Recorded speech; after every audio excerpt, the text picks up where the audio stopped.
अस्सलाम वालेकुम रहमतुल्लाहि व बरकातहू। तो कैसे हैं आप सब? तो आज हमारे पास आई है निसान पेट्रोल, जिसका मिसिंग का प्रॉब्लम था, तो हम लोग ने चेक किया। चेक कर चलते हैं, बाहर चल के चेक करते हैं। 3 नंबर सिलेंडर मिसिंग कर रहा था, ठीक है। तो उसके लिए हमें 3 नंबर सिलेंडर का कॉइल खोल के चेक करेंगे क्या प्रॉब्लम है कि नहीं है, उसमें कॉइल खराब है या स्पार्क प्लग का मुश्किल है। तो स्पार्क प्लग खोल के चेक किया तो स्पार्क प्लग खराब हो गया था। एक कॉइल भी खराब था 3 नंबर सिलेंडर का, और स्पार्क प्लग सब खराब हो के आ गया था। तो सब चेंज कर दिया और थ्रॉटल बॉडी भी क्लीन कर दिया, ठीक है। उसके बाद गाड़ी को पूरा अच्छे से क्लीन करने के बाद अभी स्कैनर लगा के देखते हैं अब गाड़ी मिसिंग कर रहा है या नहीं कर रहा है।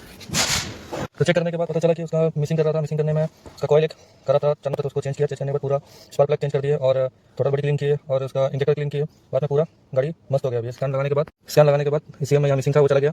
और बाकी ये तो गियर की है, ठीक है। इसको भी देखते हैं बाद में। अभी फिलहाल जो काम के लिए थी वो काम कंप्लीट हो गई, अल्हम्दुलिल्लाह।